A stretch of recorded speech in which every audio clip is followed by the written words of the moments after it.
Hello everyone, review Bingo Max kali ini.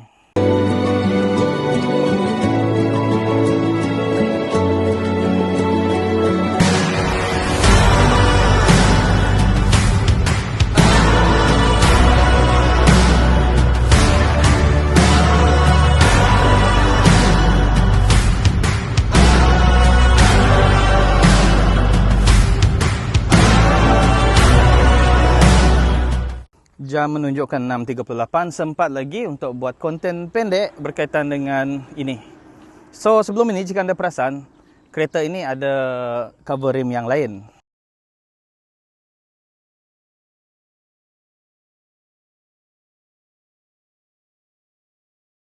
Namun disebabkan perjalanan dari Bintulu ke Pakan, area Sarike ini, kita di pedalaman ya, sebagai tambahan, rim sebelah ini, sebelah penumpang depan, tanggal. Jadi bukan rim yang tanggal, cover tu tanggal.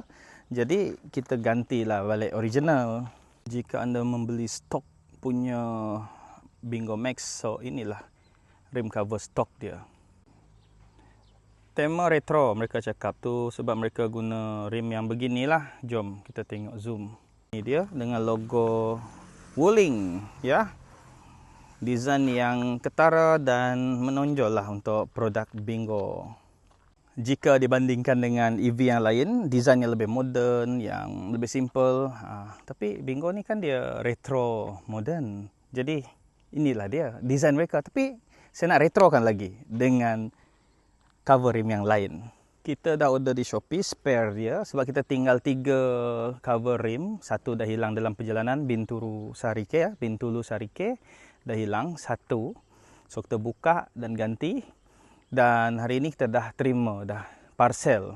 Kita beli satu cover rim. Gara-gara hilang satu. So kita akan ganti. Jom. So inilah dia rim yang kita nak pakai. Jenis yang retro. Yang memang, kalau kereta retro dulu-dulu kan, dia akan bulat saja. Ini yang sudah kita pakai dari Bintulu hari itu. Kemudian tertanggal. Tinggal 3 ni je. 3 je tinggal. Dan kita dah order satu baru.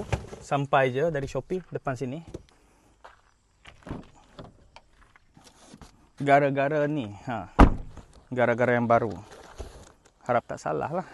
Jom tengok. Okey, ini dia yang baru. Kita beli dari Shopee.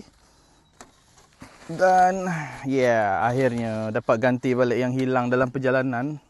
Dari Bintulu ke Pakan, Pakan area Sarike, more than 200 plus, maybe hampir 250 km, lupa. Nanti cek dalam map. Hilang sebelah ni. Tak apa ni, ngam ni. Untuk kita bercermin. Bagi yang nak pakai lipstick gincu, sila beli yang jenis ini. Cermin guys, tengok. Kita ada 4 rim cover. Itu lagi. Jom kita pasang. Kita buka dulu ni. Kemudian kita gantikan. Yes, cari lubang pump dia sini. Ini yang saya maksudkan tadi, lubang ni. Mesti masukkan ni lah tempat pump dia. A few moments later. Okay, as you see, sudah pasang. Jadi ini yang original. Kita simpan dahulu. Jom layan. Chrome punya. Akhirnya konsep retro modern dengan tutup rim ya, rim cover chrome.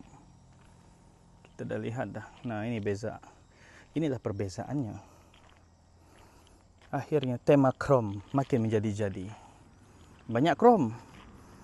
Cover pun dah kita chrome kan. Chrome, chrome, chrome. Ini pun chrome.